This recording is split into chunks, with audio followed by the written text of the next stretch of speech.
Today we'll be talking about this new version of small ball basketball called Spaceball. What are your thoughts down below? What do you guys think of it? And yeah, basically, let me hear your comments down below. Do you hate it? Do you like it? And what are your thoughts? Like and subscribe. I'm at my mom's house. This is why the different setup. So we saw the Jazz get eliminated. We saw the Bucks get eliminated. We saw the Suns get eliminated. Let's talk about why. So this is the underlying theme of the 2022 NBA postseason. The shortcomings, however, it is a potential failure that was consistent about across all these teams. They couldn't deal with the spread out lineups. This isn't small ball. This is space ball. Space ball is what happens when the size of the players on the court isn't the issue, but rather where they're standing.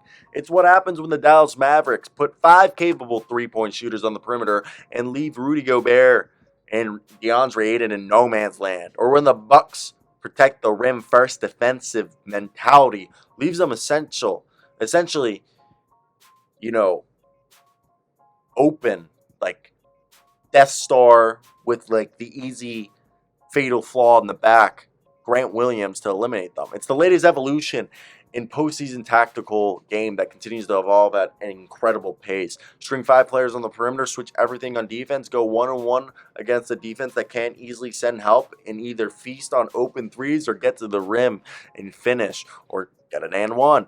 Forget pick and rolls. This is much more like pick and pops or pick and runs or running gun. Okay, space ball.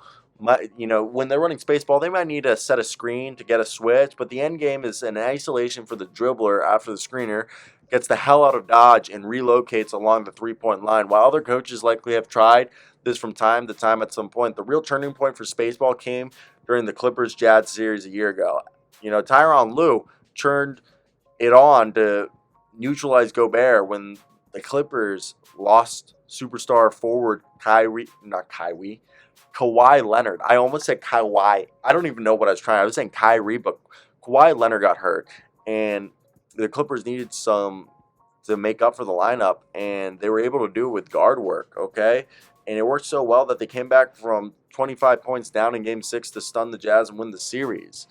And it's another evolution beyond the Golden State Warriors' infamous small ball death lineup because it depends on 5 mostly switchable players shutting down the opponent's three-point while creating a myriad drive and kick chances of their own. The Warriors grouping worked because they had the greatest three-point shooters in history. In contrast, baseball works because the three-point threat is distributed equally across the lineup. Just look at the massive three-point disparities in the first 2 rounds. Dallas and Boston, first and second respectively in three-point frequencies in the playoffs, are second and third in limiting opponents' threes. For the postseason as a whole, Dallas takes 12.9 threes per 100 possessions, more than the opposition, okay? And Boston takes 11 more threes per 100 possessions than the opposition. Over a course of a series, it's generated an impossible math problem. Utah was out threed by 72 attempts and 44 makes over 6 games against Dallas after leading the league in three-point frequency during the regular season.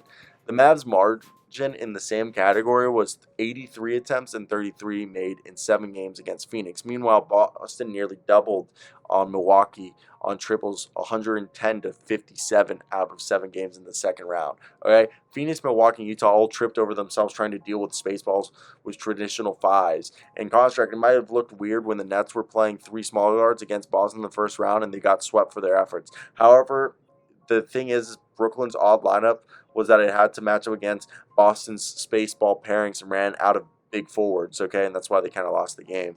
And Milwaukee tried to go big against Boston, and for 5 games it was working out okay. The Bucks had a ton of rim protection. They had Giannis to carry the offense. Same thing was going for Phoenix, which they had a 3-2 lead and hoped that the fatiguing of Luka Doncic would happen, but instead the Suns lost the final games by 60 points, okay, the final 2 games in a combined 60 points. And the longer the series went, the more Boston and Dallas were able to press the issue of, having the advantage of spaceball. And the individual data underlies these trends further.